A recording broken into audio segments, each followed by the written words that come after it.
After a lower eyelid blepharoplasty, you need to keep the skin and your eyeball moist. That is your number one task. So to keep your eyes moist, you'll use eye drops during the day, such as Refresh Tears. To keep your eyeballs moist at night, you can use Refresh PM. The Refresh PM is more of an ointment, so it can temporarily blur your vision a little bit because it's hard to see through ointment. But at nighttime when you're sleeping, it doesn't matter. So the Refresh PM ointment will do a better job at night, keeping your eyes moist throughout the night. As far as the lower eyelid skin, you need to keep that moist with the balms that I'll give you. So I'll give you some post-recovery laser ointments and balms to take care of that skin while it's healing. You'll apply that as directed. And that is essentially all you need to do following a lower eyelid blepharoplasty is keep your skin moist, keep your eyeballs moist. Don't ice it because the ice can kill the grafted fat. And we want the fat that's been moved around to live. So don't ice it, you have to let it swell. It's gonna be bruised, it's gonna be burned from the laser, it's gonna be swollen from the surgery. So that's all gonna last about 7 to 10 days or so.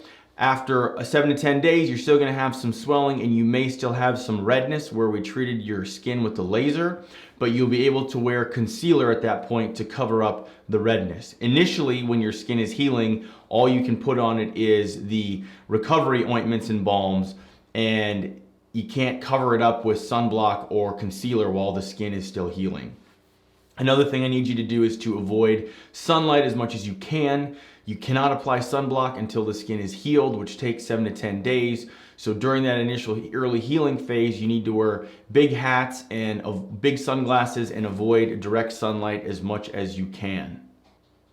Lastly, it is common to have a little bit of bloody tears, meaning the incision on the inside of your lower eyelid might ooze a little bit of blood. That is okay. We want that little bit of blood to get out. Do not worry. However, if you have any changes in your ability to see out of your eye, you need to call me right away.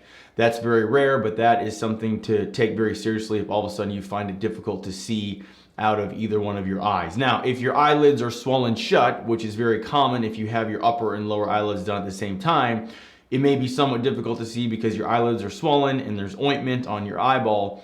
But if you can see light everywhere, meaning you have no blind spots, I'm not worried. If you have any blind spots or you have trouble seeing light at all in one of your eyes, then you need to let me know right away.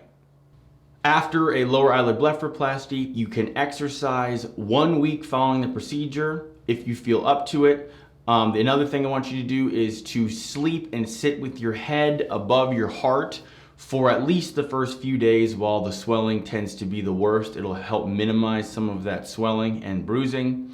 As far as showering goes, you can shower after 24 hours. As far as swimming and going underwater, you can do that after 3 weeks. To learn more, check out our website where you can upload your photos and concerns as a virtual consult. You can also check out our price estimator to get pricing information for all the various procedures we offer. And finally, if you'd like to have your questions answered on a future podcast or Q&A video session like this, please leave a message on our SpeakPipe. You can go to our blog page and our SpeakPipe is located there. Thanks for listening.